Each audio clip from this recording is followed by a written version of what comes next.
ئەلێو کانە وەکو دەبینن ئەوە گۆشتی نەحامە بۆ جدا دەکرێتەوە کە گۆشتەکەی ڕەشە. باش تایبەتمەندی چییە لە ڕووی تامەوە چوون؟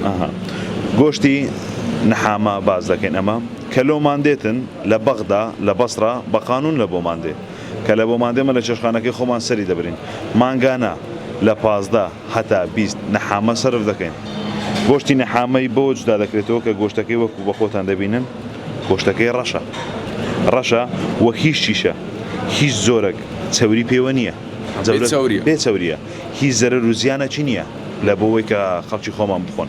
گۆشتی نەحامە هەرچەندی بیرکڵێنی هەرچەندی سۆری کێەوە ناوەکەی مەیل و خینەکی کەمی تێدایە کەمە لە پێشتر کەناڵەکانی پێشتر باسمان کردووە مەیل و خینەکی تێدایە.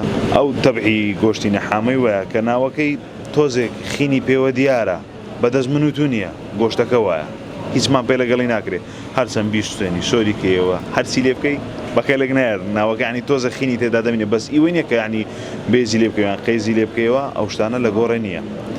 ئێستا من مشتری خۆمان هەیە چارشەمی ڕۆیشتێ تەلەفۆنی لە بۆ من کردی لە بۆ گۆشتی نەحامەی کە حەدەست کە پێم گوتێ نەمایە لە شەشخانەکەم فقط باوی مایە کە بۆ خۆمی لێ بنەم بیدەمە مشتریەکانی